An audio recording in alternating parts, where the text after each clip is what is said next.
no matter how big or small. Whenever you scouts are forced to enroll in the daunting-sounding AP English language and composition, you will have to hear a lot about rhetoric, or the art of persuasive speech. You will analyze many texts and explain how they use certain rhetorical elements to persuade an audience to do something, to reach for their goal. I want to preface this section of my speech by admitting to you all that I am far from a great and famous orator.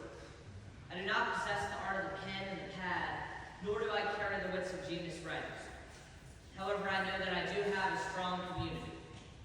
A lot of great inspirational speeches quote dictionaries such as Merriam-Webster and attempt to sound sophisticated, but I'm not going to do that. I'm not going to tell you what makes a community or the difference between hunter-gatherers and clans. Instead, I'm going to speak about what is really important, how finding a community is essential to life, and how finding a scouting community led me to be standing right here today, accepting this great honor. Specifically, I want to talk about a time where I found out scouting is a community. At this point in time, I was acting as the troop guide to the First Class Trail Duck Patrol. We had made the trip to Fredericksburg to attend the Enchanted Rock Campout in February 2022. Now, I'm not sure if y'all remember, but at that time it was just a bit cold, with temperatures around 25 degrees in the daytime and 18 degrees at night. Nevertheless, the excited Duck Scouts decided to knock off a first-class trail requirement, so Mr. Lavares, the patrol, and I made our way up to E-Rock to 5 Mile High. Although this trip was probably the longest hike these new scouts had ever been in their lives up until this point, we made it smoothly and even got to parkour over some of the rocks on top of the mountain. We hiked back, made sure camp was ready for the evening, cooked dinner, went to the campfire, and sat out to sleep in the freezing weather. The Duck Patrol easily overcame all these challenges because of our community. I know it's a very boring story in regards to the fact that not much went awry, but that's kind of the point. I wanted to tell you all this story because it carries two important morals. First, with a community, you can overcome difficult conditions and challenges. Sometimes the best story is a boring story because it signifies that all went well. Because of our community, there was no trouble. There was no way our group of scouts or any group of scouts could have completed that trek without each and every member of the community. Second, this story shows how many people really contribute to something. With that, I'd like to take a moment to thank my community, people that helped me reach this great accomplishment. First of all, I want to take a moment to thank God. Second, I want to take a moment to thank my loving family, Mom, Dad, Emma, Bella, Papa.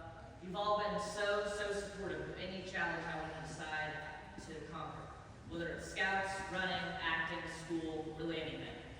For that, I say thank you from the bottom of my heart. Next, I want to thank all the troop leaders who have helped me along my journey from scout to eagle. I really could not have done this without your unwavering support and selfless commitment to volunteering to help better scouting as a whole. To Mr. Casey, Ms. Joe, Mr. Lavares, Mr. Seaworth, Mr. King, Mr. Eichenberg, Dr. Howe, Mr. Lombardi, and to everyone else who may have helped me push me forward, thank you.